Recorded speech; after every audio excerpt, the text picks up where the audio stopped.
that we've turned the tide back towards democracy, state after state after state.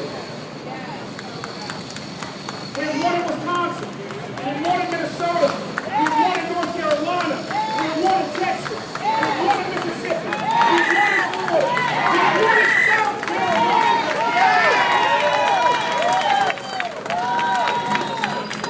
And yet here we find ourselves. We've won in Michigan, that's who we find ourselves. You're going to be on YouTube. And yet we find ourselves here in the little cradle of our great democracy, in the place where independence was declared. But also, if we are honest, in the place where populace and those who believe full democracy were first betrayed. By men who believe that only white rich men who own property should vote and the rest of us should be locked out. And the question in front of Pennsylvania today is which way, Pennsylvania? Forward! Alive with the tradition of democracy in this country, or backward towards dark days long since forgotten. I want to be very clear. Not only are we turning the tide, but this is not and never has been simply a Republican thing or a partisan thing. As I mentioned, we've seen Republican governors in Virginia say, don't even bring me a strict photo ID law, or I will veto it, and you know what? That's why they don't have one. We've seen a Republican governor in Michigan say, you brought it to me, so I'm vetoing it because it's against democracy. This is not a Republican thing, it is an extremist thing. John Hines will be rolling over in his grave.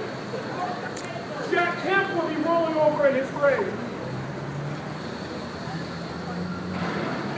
We must be very clear that what we are fighting for in this moment is democracy itself.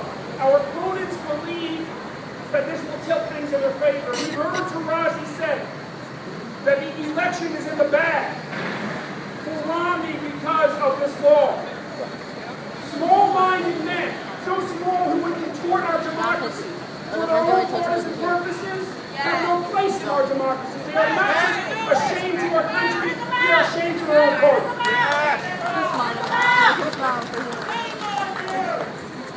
I'm proud that standing with us today are our allies in labor. I'm proud that standing with us today are students who will inherit this democracy from all of us. That's right.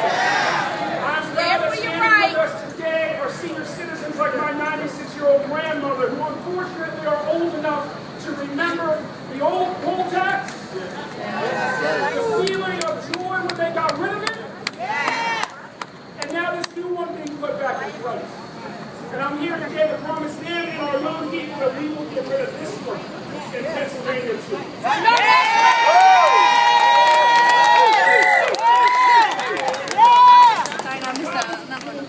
I'd like to start one small way and bring forward Lenny McAllister. Lenny, many of you may know, is a voice of blacks who are active in the Tea Party movement. Lenny is very clear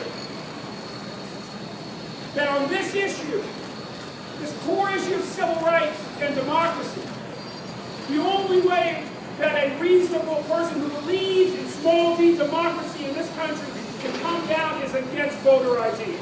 That's right, that's right. Let us remember, as we stand here today, that we have far more allies than we can see. We have far more allies than we can assume.